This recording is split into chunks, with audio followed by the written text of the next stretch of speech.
สวัสดีทีมงาน BDIG ทุกท่าน มื้อนี้ข้าพเจ้าเองจะมารีวิวรายรับของแต่ละวันแต่ละมื้อมันได้มาจะใส่แดเป็นอย่างเขาจะมีรายรับเข้ามาแบบนี้ และเขาจะไปกวดสอบหรือไปเช็คได้แนวใดเนาะตอนนี้จะไปพาทุกท่านเข้าไปเบิ่งผังงาน เวลาเราคลิกหรือว่าเวลาเราเข้ามาปั๊บเราจะเห็นเนาะผังงานหรือว่าแดชบอร์ดของเราจะเป็นแบบนี้ ตัวนี้ Financial Coin Saving ตัวนี้มันเป็นตัวที่เพิ่นคำนวณเงินมาให้ทุกวันหรือว่าต้นทุนของเราเนาะที่เพิ่นคิดรายดอกมาให้เราเป็นตัวนี้ปันผลให้เราเป็นตัวนี้ซองนี้เป็นซองรายรับที่เข้ามาเป็นจากปันผลตัวนี้ส่งมาใส่นี้คือกันแล้วรายรับวันนี้ได้มาจากดูทีมหรือว่าทีมงานของเราคือกันเนาะเฉพาะซองนี้ Cash Coin มันเป็นอื่นว่าขั้นตอนจากที่เอาถอนเขาจะถอนพันธนาคารไม่ต้องเปลี่ยนจากตัวนี้เนาะเข้าไปสู่เรื่องของ transfer แล้วก็ wallet transfer เปลี่ยนจากซองนี้FC เขาอื่นย่อหรือว่าตัวย่อว่า FC ไปใส่ Cash Coin CC หรือว่า Cash Coin เพื่อจะถอนพันธนาคารจึงจำเป็นต้องได้ wallet convert แต่ถ้ามื้อนี้เราบ่ต้องการจะถอนพันธนาคารบ่จำเป็นต้องไป convert เนาะแล้วจะไปพาทุกคนไปเบิ่งนำกันว่าข้าพเจ้านั้นอยู่ตำแหน่ง2 Star FM แล้วยอด accumulated top up หมายความว่ายอดที่สะสมมาทั้งหมดแล้วเราได้เติมเงินเข้าไปแล้ว $3,310 ชื่อ Man OT Infinity username นี่นะแล้วชื่อแท้ full name หมายความว่าองค์ทอเสมีแล้วจะพาทุกคนไปเบิ่งว่าแผนพังเนาะข้าพเจ้าเข้าร่วมในธุรกิจนี้วันที่23เดือน7ปี2018นะเวลา 21:25 16 นาทีแล้ว last login หมายความว่าเข้าสู่ผังงานล่าสุดแม่นมื้อนี้วันที่1เดือน11ปี2018ตอน 8:19 ตอนอัพวิดีโอให้ทุกคนนี้แม่นเวลานี้ตัวจริงเนาะโอเคแล้วทุกคนจะไปเบิ่งว่าผังงานของข้าพเจ้าได้เงินมาจะใส่ซองนี้เงินเข้ามาทุกมื้อนี่มาบ่อนใดแดไปเบิ่งจ้านี่รีพอร์ตแล้วก็ไปเบิ่งที่ดีเทลรีพอร์ตเนาะแล้วจะก็โซมาอยู่นี้เฮาจะไปกวดสอบอยู่นี้จะไปเบิ่งนี้โอเค Direct Financial Bonus แล้วก็จะโซมาทุกอย่างโอเคแล้วก็ไปเสิร์ชอีกรอบนึงโอเคตอนนี้เราจะเห็นแล้วว่าเงินของเราได้มาจากสายได้มาแนวใดเนาะต่างๆแบบนี้ครับจะพาทุกคนไปเบิ่งหน้าของเพิ่นก่อนทั้งหมดนี่เรียงลำดับ1 2 3 4 5 6 7 8 9 10จนกว่าฮอด67นั่นคือเขาจะพาไปเบิ่งหน้า67หน้า67นี่คือปัจจุบันนะรายรับปัจจุบัน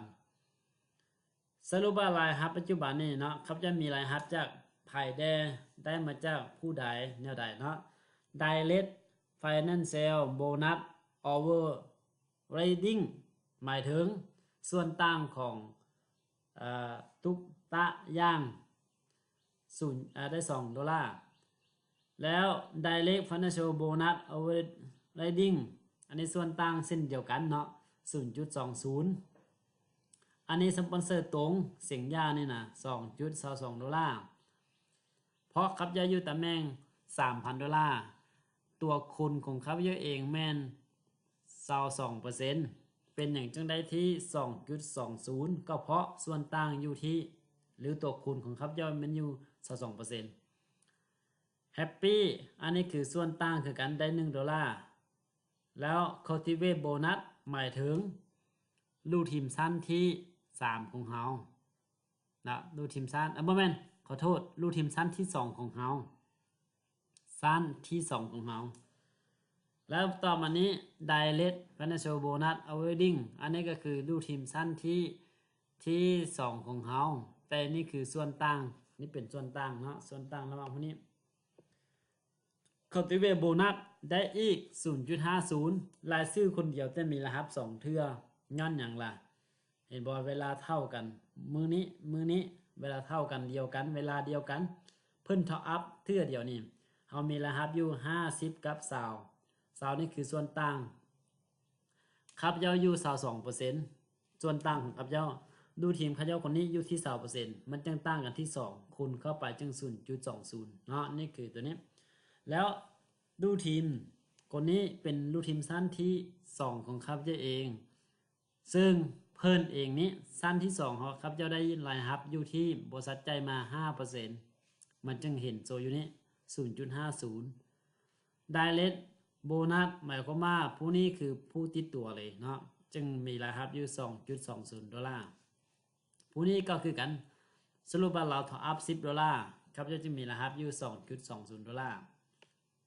เนาะแล้วไปเบิ่งก็ดูทีมสั้นนี้วงเพชร1ก็เป็นดูทีมสั้นที่3นะสั้นที่3คือกันที่ครับจะมีรายรับอยู่ที่ 0.40 เพราะว่าส่วนต่างนี่คือส่วนต่างให้ทุกคนเข้าใจว่าคำว่าส่วนต่างเนาะโอเคและหลังจากนี้เราไปเบิ่งหน้า66เราจะเห็นตัวนี้คือลัคกี้257เนาะอันนี้คือครับจะยิมบริษัทเพิ่นคำนวณรายรับจากอยู่นี่แมน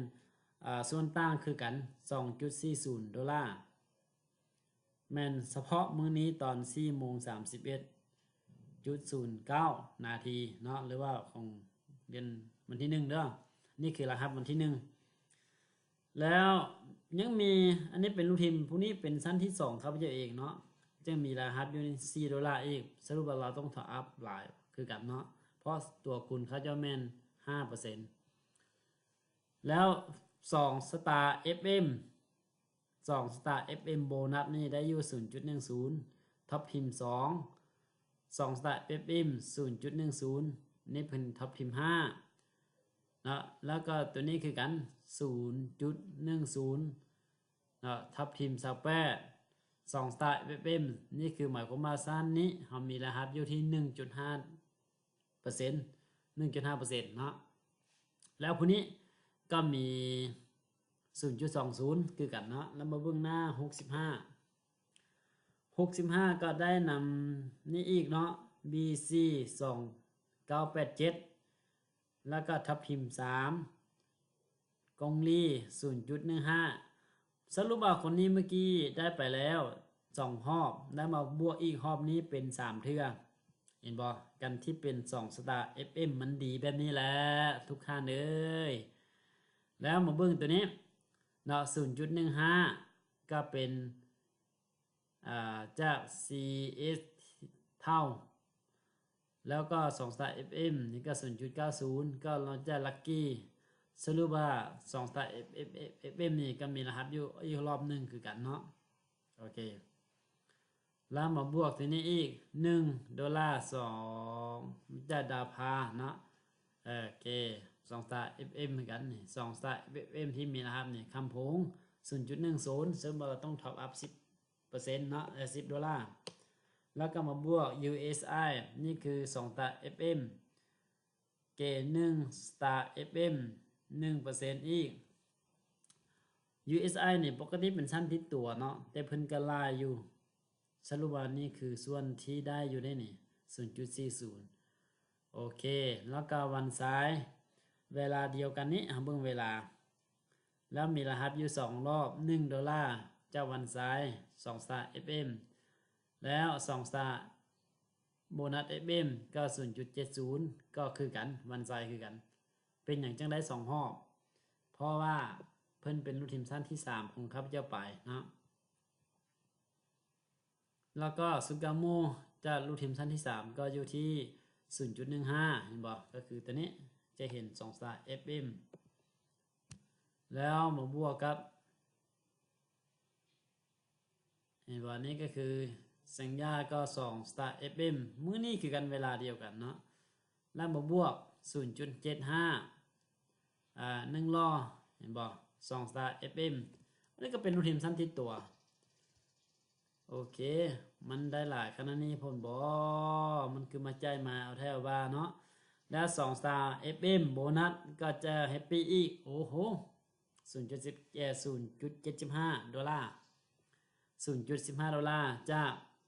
เอจ้าเนาะคือกันเฉพาะงานมื้อนี้เนาะวันที่1 เดือน 11โอเคโอ้โหมันก็ว่าได้แบบนี้ดีได้ปะแล้วก็เข้ามาสู่64เห็นบ่2 Star FM ยังเป็นมื้อนี้นะเนี่ยยังเป็นมื้อนี้หมดนี่รายชื่อเหล่านี้มันเป็นมื้อนี้หมดเลยโอเคอันนี้ก็วันนี้เนาะเราสมัครมื้อวานนี้$200ก็มาเป็น2 Star FM $3โอ้โหอันนี้ก็2 Star FM 2 Star FM ก็โอ้โหเสียย่างเยอะย่างเสียอีกท็อปทีม26ท็อปทีม27ที่ท็อปอัพไปวันนี้ท็อปทีม28ท็อปทีม29ท็อปทีมโอเคนี่คือรายฮับอาหา64หน้า62ว่าหลงอันนี้เป็นมื้อนี้ตัวนี้เป็นวันนี้แล้ววันที่30โอเคตัวนี้เป็นมื้อวานฉะนั้นคือตัวนี้ให้เบิ่งแค่เท่านี้เนาะมื้อวานนี้จะบ่ให้เบิ่งโอเค